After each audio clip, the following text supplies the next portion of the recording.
व इज़ बव्वअना, और जब हमने ठिकाना दिया, ली इब्राहीम अलैहिस्सलातु वस्सलाम को, मकान अल बैती, बैतुल्लाह की जगह पर, अल्ला तुशरिक बी शैया, ये कि आप मेरे साथ शरीक न ठहराएं, शैआ ज़रा बराबर भी या किसी को भी, व ताहिर बैतिया, और आप मेरे घर को पाक करें, लित्ताइफीना, तवाफ़ करने वालों के लिए, वल काइमीना, और क़याम करने वालों के लिए, वर रुक्काई, और रुकू करने वालों के लिए, अस्सुजूदी, और सजदा करने वालों के लिए। इस आयत में अल्लाह ताला ने इब्राहीम अलैहिस्सलातु वस्सलाम का तज़किरा किया है कि हमने इब्राहीम को बैतुल्लाह की तामीर का हुक्म दिया।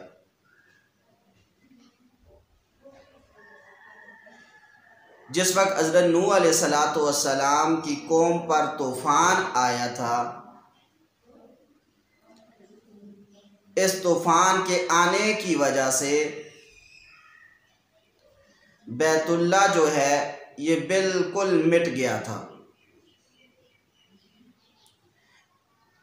एक उभरा हुआ एक टीला था और इर्द गिर्द कुछ और टीले भी थे। अल्लाह ताला ने हज़रत इब्राहीम अलैहिस्सलातु वस्सलाम को और साथ में हज़रत इस्माईल अलैहिस्सलातु वस्सलाम भी थे, तो अल्लाह ताला ने हुक्म दिया इब्राहीम अलैहिस्सलातु वस्सलाम को कि आप बैतुल्लाह की तामीर करें।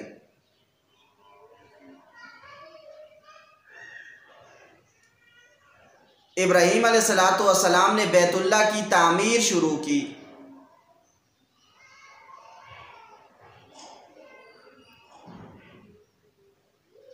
आप मकाम इब्राहीम पर खड़े होते, ये मकाम इब्राहीम ये पत्थर है,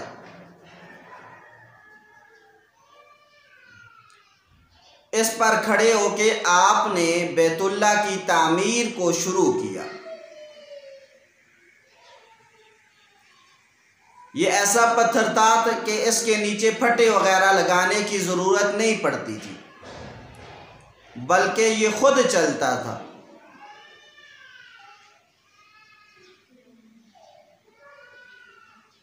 जहाँ हज़रत इब्राहीम अलैहिस्सलातु वस्सलाम ने कोई काम करना होता, ये पत्थर खुद चल के वहाँ पर चला जाता था। तो इसका तज़किरा है कि जब हमने इब्राहीम अलैहिस्सलातु वस्सलाम को ठिकाना दिया बैतुल्लाह की जगह पर, तो हमने इब्राहीम अलैहिस्सलातु वस्सलाम से कहा अल्ला तुशरिक बी शैया, ये कि आप मेरे साथ किसी को शरीक ना ठहराएं।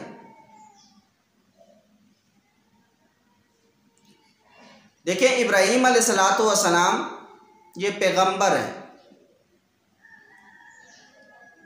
लाजमी बात है कि पैगंबर तो अल्लाह के साथ किसी को शरीक नहीं ठहराता।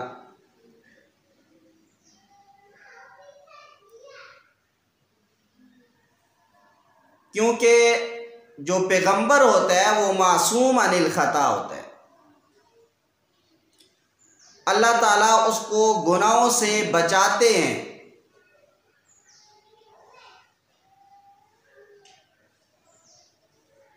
फरमाया अल्लाह तुशरिक बी शैया, ये कि आप मेरे साथ किसी को शरीक न ठहराएं।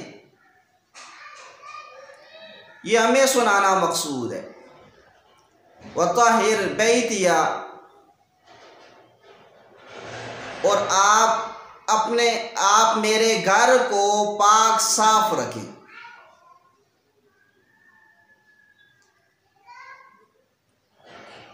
ज़ाहिरन भी पाक रखें और बातिनन भी। ज़ाहिरन का मतलब यह है कि गंदगी नहीं होनी चाहिए,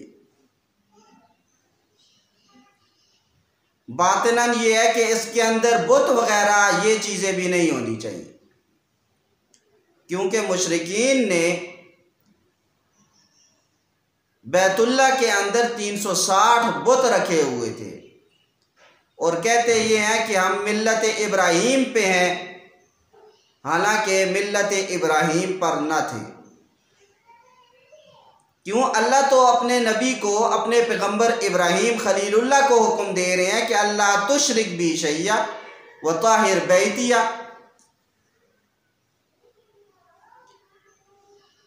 फरमाया व ताहिर बैतिया,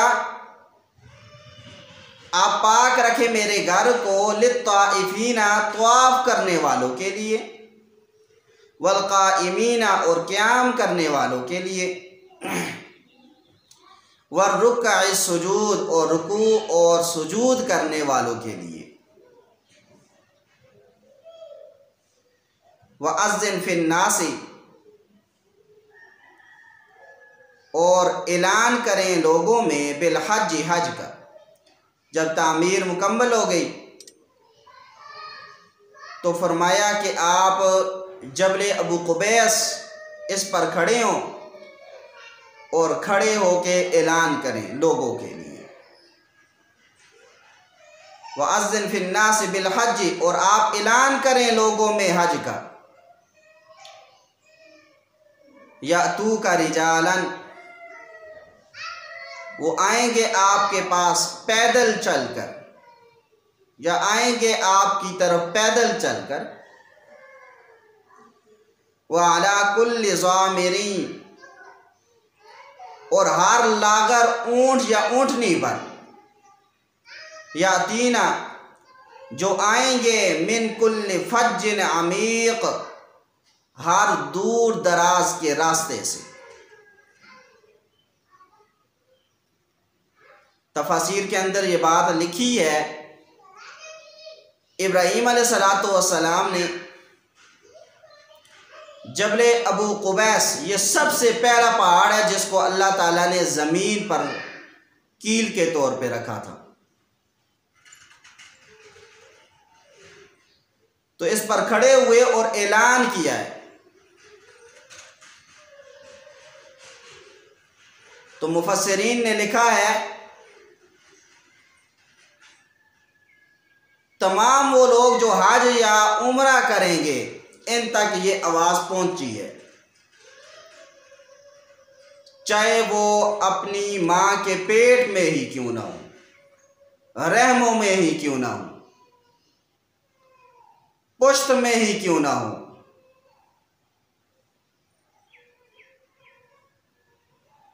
और जिसने ये ऐलान सुना है तो वो क़यामत तक जो है वो हज या उम्रा करेगा।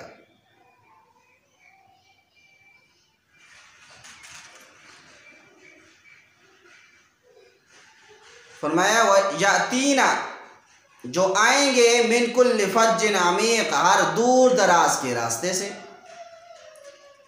लियशहदू, ताकि वो हाजिर हों, मनाफ़िअ लहुम,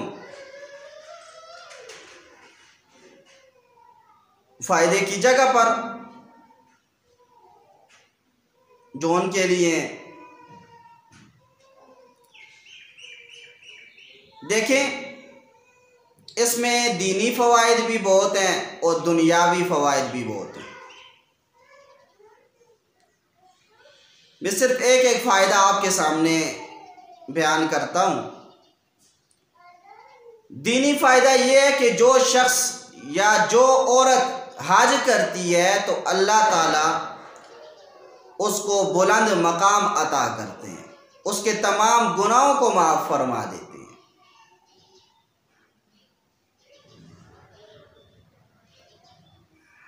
और दुनियावी फ़ायदा ये है, और ये दुनियावी फ़ायदा जो है ये ज़िम्नन है, असल जो है वो उखरवी फ़ायदा है। तो दुनियावी फ़ायदा ये है,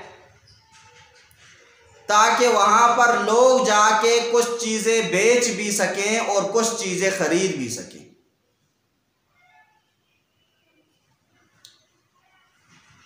दूसरे पारे में आता है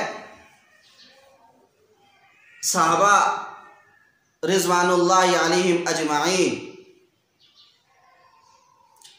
ये हज या उम्रा पर जाते तो खरीदो फरोख्त को अच्छा नहीं समझते थे और फरमाते कि हो सकता है इससे हमारे हज पर कोई फ़र्क आ जाएगा।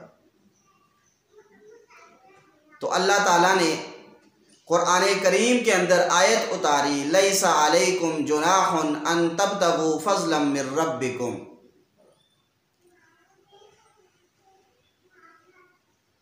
तुम पर कोई हरज नहीं है ये कि तुम कोई चीज़ें खरीदो और कुछ बेचो, कसबे माश करो। फरमाया फज़लन मिन रब्बिकुम, ये तुम्हारे रब की तरफ से फजल है तुम पर। लेकिन ये बात ज़हन नशीब फरमा लें, यहां से जो मर्द और औरत जाती है असल उसका जो मकसद होना चाहिए वो हज या उम्रा ही होना चाहिए।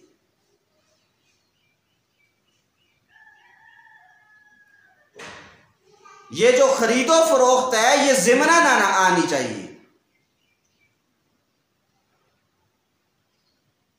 हमारे यहाँ तो यहाँ से अभी निकले नहीं होते, पहले प्लान तैयार होता है कि हमने वहाँ पे जाकर फुना चीज़ें जो है वो लाजमी खरीदनी है।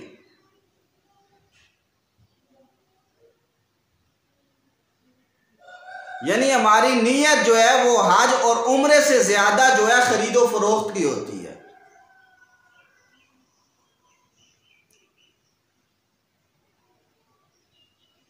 तो लिहाजा इससे थोड़ा सा इज्तिनाब करना चाहिए। फरमाया लियशहदू मनाफिअ लहुम, ताकि वो हाजिर हों फ़ायदों की जगह पर। वयज़्कुरुस्मल्लाह, और अल्लाह ताला का नाम लें। फ़ी अय्यामिन मालूमातिन, मालूम दिनों में। इमाम आज़म अबू हनीफ़ा नोमान बिन साबित, इमाम मालिक, इमाम अहमद रहमतुल्लाह अलैह, इनके नज़दीक कुर्बानी के दिन 3 हैं और इमाम शाफी रहमतुल्लाह अलैह इनके नज़दीक 4 दिन हैं। लेकिन जो रिवायात इमाम शाफी रहमतुल्लाह अलैह पेश करते हैं वो 3 सनदों के साथ आती हैं और तीनों सनदें तो जो हैं वो ज़ईफ़ है और बहुत कमज़ोर है। तो लिहाजा एहतियात पे अमल करना चाहिए। तो इस वजह से कुर्बानी के जो अय्याम है वो 3 ही हैं, 4 नहीं है।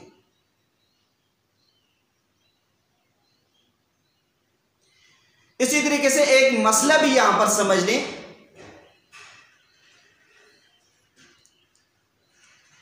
कि कुर्बानी को जिस वक्त हम ज़िबा करते हैं, बिस्मिल्लाहि अल्लाहु अकबर पढ़ते हैं, तो कम अज़ कम इतनी आवाज़ में हम ये तकबीर पढ़ें कि जिससे हमारे कान खुद इसको सुने।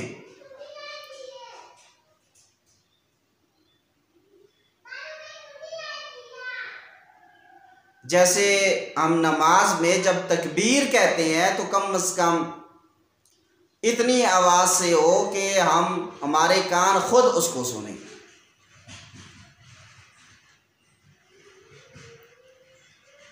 फुक़हा ने ये बात लिखी है कि अगर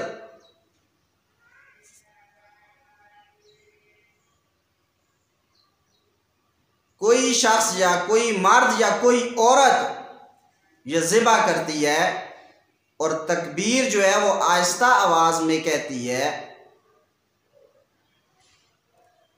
तो इसमें बड़ा हरज लायक हो जाता है।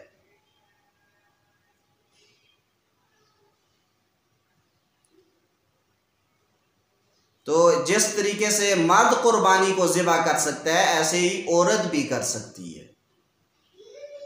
ये नहीं कि सिर्फ मर्द ही वो जानवर को ज़िबा कर सकता है और औरत नहीं कर सकती, ऐसा नहीं है।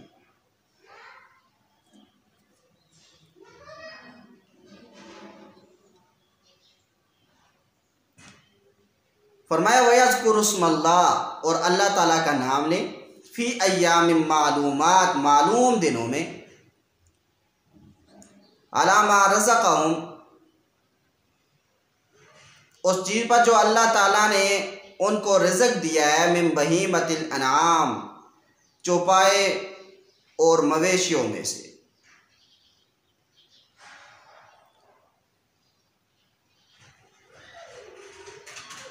ये देखें, चौपायों के साथ मवेशियों की कैद इस वजह से लगाई है। चौपाए कहते हैं कि वो जानवर, वो मखलूक जो 4 पाँव पर चलती है। तो साथ में मवेशी की कैद इस वजह से लगाई कि मवेशी होना ज़रूरी है, वगरना उनको आप ज़िबा नहीं कर सकते कुर्बानी के लिए। अब देखें, कुत्ता भी तो है ना, ये 4 पाँव पे चलता है, लेकिन ये मवेशी नहीं है। तो मवेशी की कैद लगाकर ऐसी चीज़ों को निकाल दिया है।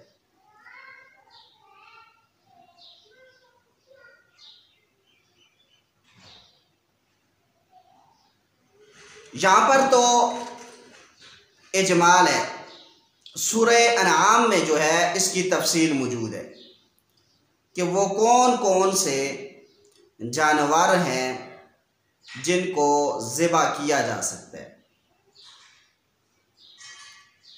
उनमें से एक जो है वो बकरा बकरी है, 2 ये हो गए। ऐसे ही भेड़, नर और मादा, ये 4 हो गए। गाय और बैल 6 हो गए। ऊंट और ऊँटनी ये 8 हो गए। इसी तरीके से ये बात ज़हन नशीं फरमा लें कि अरब के अंदर चूँकि गर्मी होती थी और वहाँ पर भैंस वगैरह ये नहीं होती थी,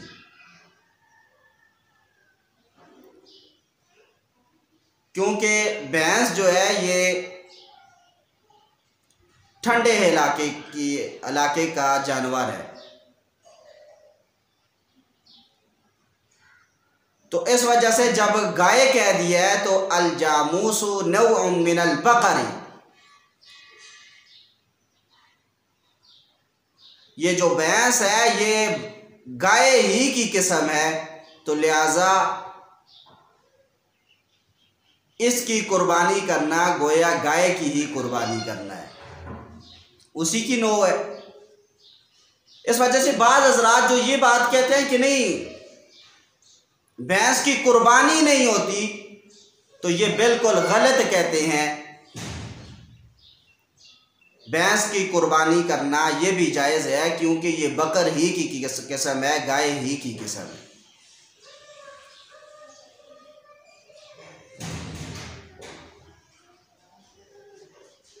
फरमाया फकुलू मिन्हा, पस तुम इनसे खाओ। व अतइमुल बाइसल फ़कीर, और खिलाओ परेशान हाल फ़कीर को भी।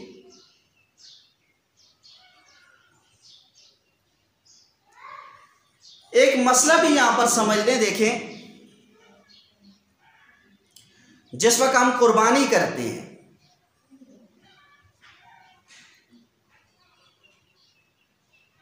और उस वक़्त देखने में ये बात आती है इस गोश्त के 3 हिस्से कर दो भाई,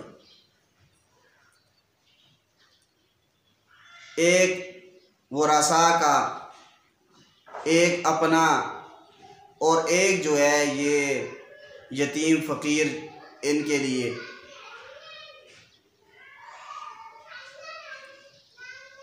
ये मस्कीनी है जी, ये फ़कीरी है जी, और ये वो रसाक है जी, ये हमारा अपना है।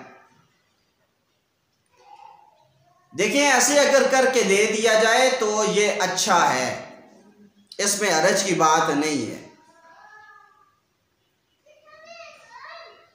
लेकिन ये जो तरीका है, हम 3 हिस्सों में से तकसीम कर देते हैं, ये मुस्तहब तरीका है, लाजम नहीं है। हमारे मर्द और ख़वातीन इसको लाजम समझते हैं, ये लाजम नहीं है। सारा गोश्त खुद भी इंसान रख सकता है, सारा गोश्त मस्कीनों और फ़कीरों में भी तकसीम कर सकता है।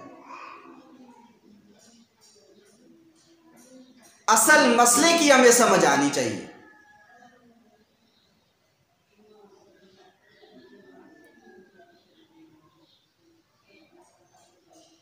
तो जो मुस्तहब का दर्जा होता है उसको मुस्तहब ही का दर्जा देना चाहिए, फ़र्ज का नहीं देना चाहिए।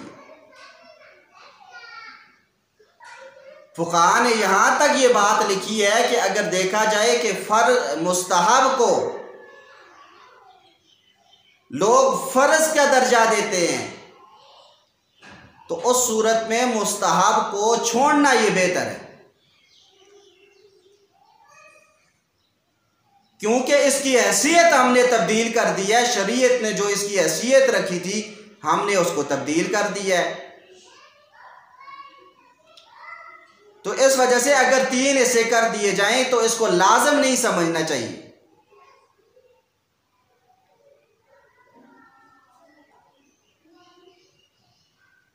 तो ये बात भी समझ लें। फरमाया फकुलू मिन्हा, पस तुम इससे खाओ खुद भी, व अतइमुल बाइसल फ़कीर, और खिलाओ परेशान हाल फ़कीर को भी। शुरू इस्लाम में गोश्त को 3 दिन से ज़्यादा रखने की इजाज़त नहीं थी,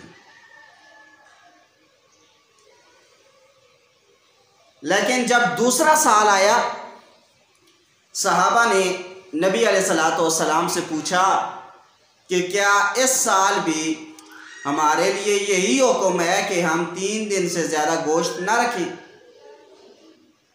अल्लाह के नबी सल्लल्लाहु अलैहि वसल्लम ने फरमाया, नहीं, पिछले साल इस वजह से ये हुक्म दिया गया था कि बाहर से बहुत सारे काफ़िले आए हुए थे, बहुत सारे लोग आए हुए थे। अगर लोग कुर्बानी के गोश्त को अपने घरों में रख लेते तो लिहाजा फिर उनको ये गोश्त खाना नसीब ना होता। तो इस वजह से शरीयत ने हुक्म दिया था कि 3 दिनों से ज़्यादा तुम गोश्त नहीं रख सकते। और अब आप जो है वो कुर्बानी का गोश्त जिस वक़्त तक चाहें तो आप इसका ज़ख़ीरा कर सकते हैं, इसको रख सकते हैं।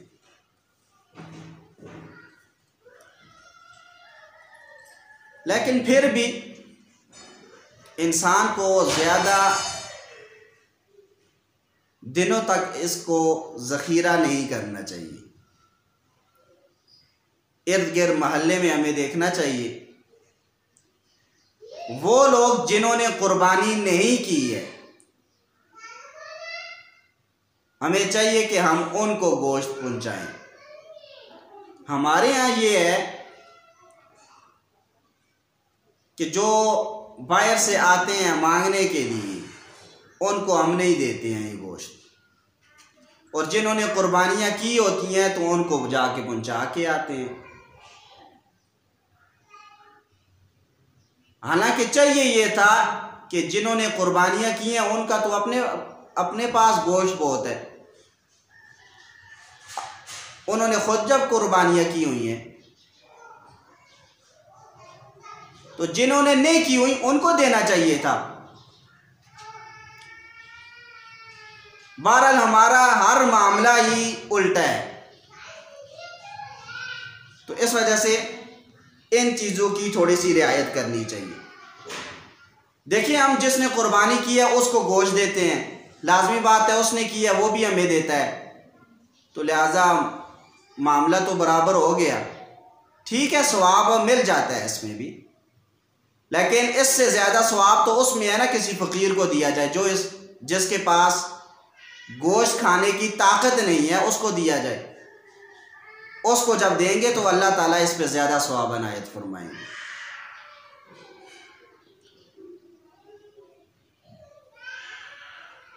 फरमाया फ़कुलू मिन्हा, पस तुम इससे खाओ, वअतइमुल बाइसल फ़कीर, और खिलाओ परेशान हाल फ़कीर को भी। सुम्मल यक़ज़ू तफ़सहुम, फिर चाहिए कि वो दूर करें मैल कचैल को। वलयूफ़ू नुज़ूरहुम, और वो पूरा करें अपनी नज़रों को, कि जो लोग यहाँ से जाते हैं और नज़रें मानते हैं कि अगर हम वहाँ पर पहुँच गए, हमने हज कर लिया, उम्रा कर लिया, हम अल्लाह के रास्ते में 2 ऊँट ज़िबा करवाएंगे, तो फरमाया कि वहाँ पर जब चले गए हो तो लिहाजा अपनी इन नज़रों को पूरा भी करो। देखिए, नज़र 2 किस्म की है। एक वो नज़र कि जिसकी शरीयत ने इजाज़त दी है, एक वो नज़र जिसकी शरीयत ने इजाज़त नहीं दी। अहादीस के अंदर सहाबा रिज़वानुल्लाहि अलैहिम अजमाइन के बहुत सारे नज़रों के मुतालिक जो है वो वाक़ियात आते हैं।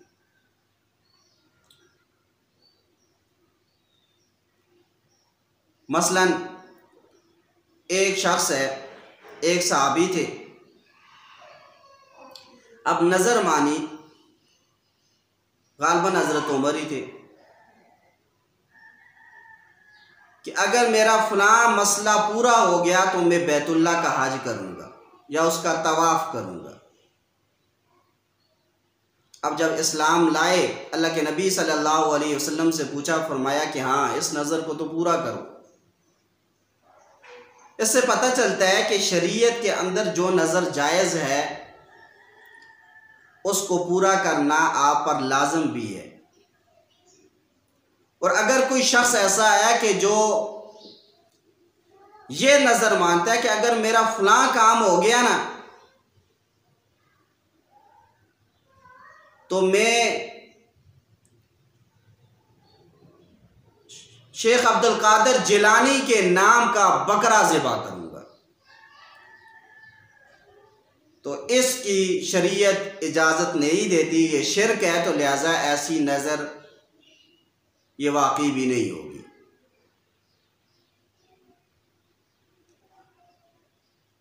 तो फरमाया वलयूफ़ू नुज़ूरहुम, चाहिए कि वो पूरा करें वो अपनी नज़रों को, वलयत्तवफ़ू, और वो तवाफ़ करें बिलबैतिल अतीक़, पुराने घर का।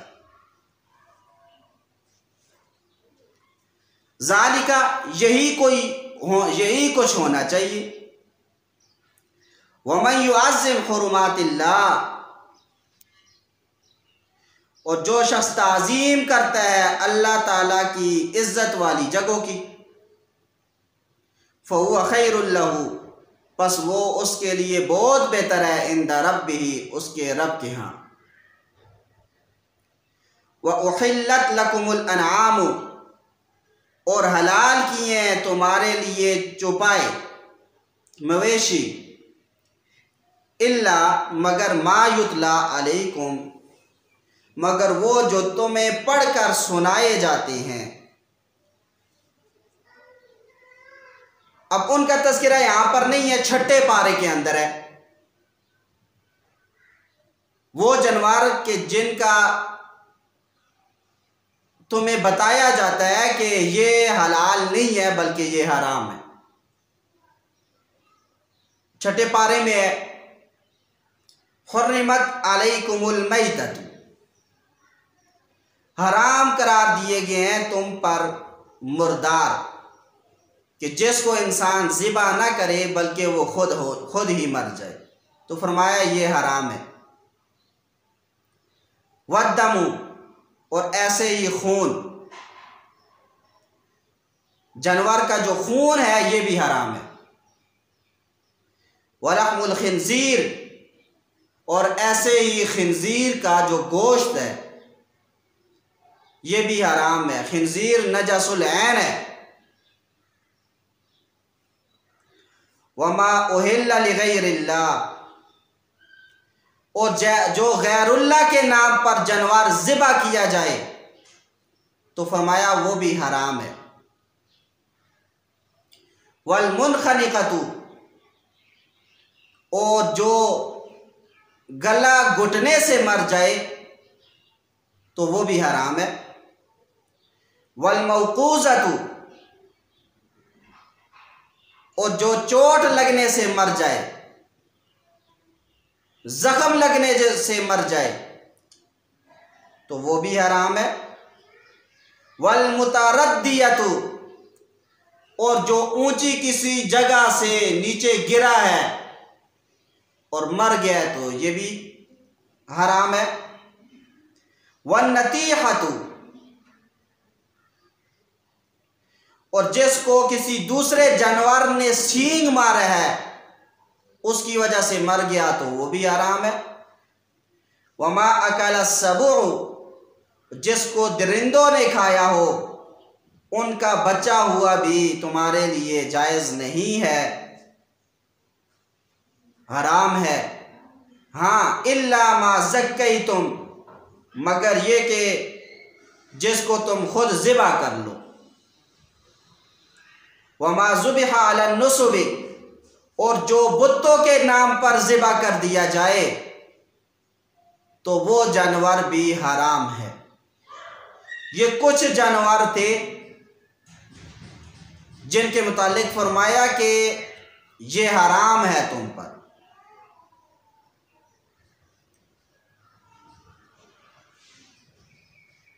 फरमाया व उहिल्लत लकुमुल अनआम, और हलाल करार दिए गए तुम्हारे लिए जानवर, इल्ला मा युतला अलैकुम, मगर वो जो तुम्हें पढ़कर सुनाए जाएंगे। फज्तनिबुर रिज्सा, पस तुम बचो गंदगी से, मिनल औसानी,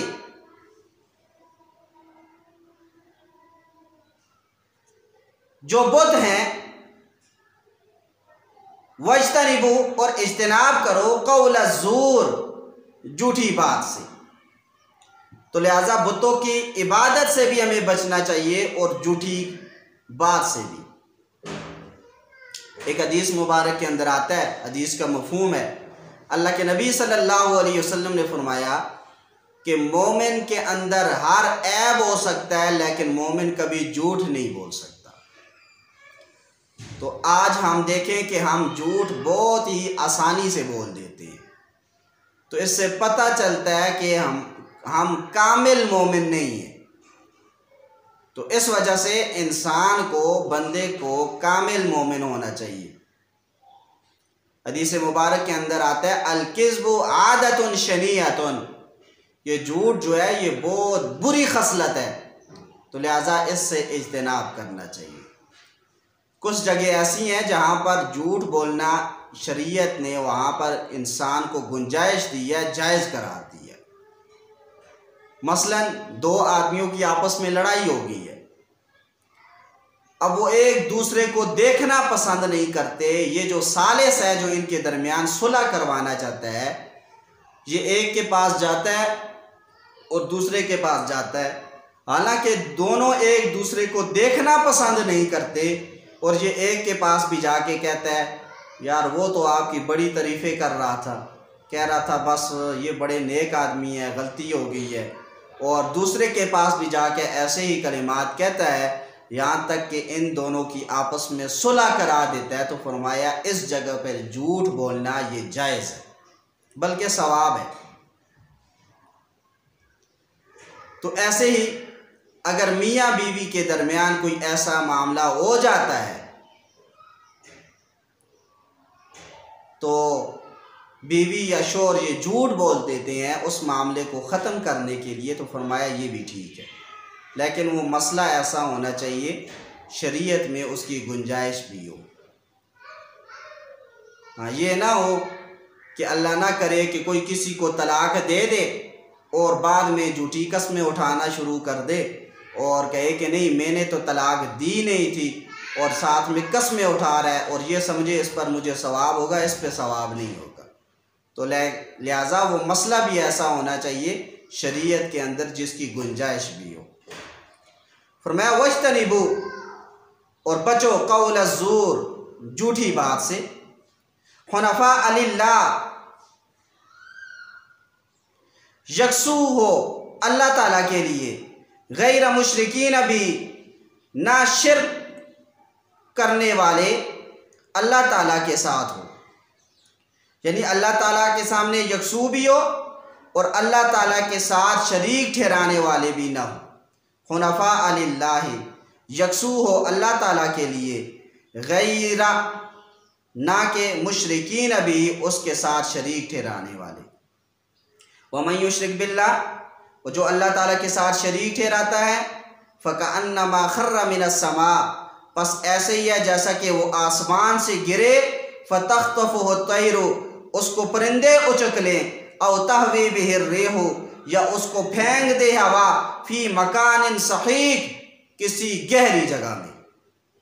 ज़ालिका, ऐसे ही है, वमन युअज़्ज़िम, और जो शख्स ताज़ीम करता है, शाइर अल्लाह, अल्लाह ताला के शायर की, अल्लाह ताला की निशानियों की, फ़इन्नहा मिन तक़वल क़ुलूब, पर ये ताज़ीम करना ये दिल के तक़वा की वजह से है। देखें, शायरुल्लाह तो बहुत है। हुज्जतुल्लाहिल बालिगा के अंदर हज़रत शाह वलीउल्लाह मुहद्दिस देलवी रहमतुल्लाह अलैह ने लिखा है कि शायरुल्लाह में से 4 चीज़ें जो है ये बहुत ही बुलंद हैं। नंबर 1 नबी, नंबर 2 काबा, नंबर 3 कुरान, और नंबर 4 नमाज।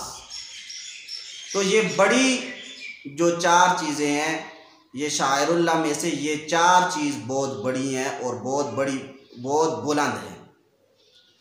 बाकी सफ़ा मरवा भी, ये भी शायरुल्लाह में से है। और वो जानवर जिसके गले में पट्टा डाल के अल्लाह की नियाज के लिए उसको बेच दिया जाए, तो ये जानवर भी शायरुल्लाह में से है। तो लिहाजा ये शायरुल्लाह में से है। तो फरमाया वमन युअज़्ज़िम शाइरल्लाह, जो ताज़ीम करता है अल्लाह ताला की निशानियों की, फ़इन्नहा मिन तक़वल क़ुलूब, बस इसकी ये ताज़ीम करना ये दिल के तक़वा की बात है। लकुम फ़ीहा मनाफ़िउ, तुम्हारे लिए इन जानवरों में नफ़े, इला अजलिन मुसम्मा, एक मुकर्ररा मुद्दत तक, सुम्मा महिल्लुहा इलल बैतिल अतीक़, फिर इनके हलाल होने की जगह वो पुराना घर है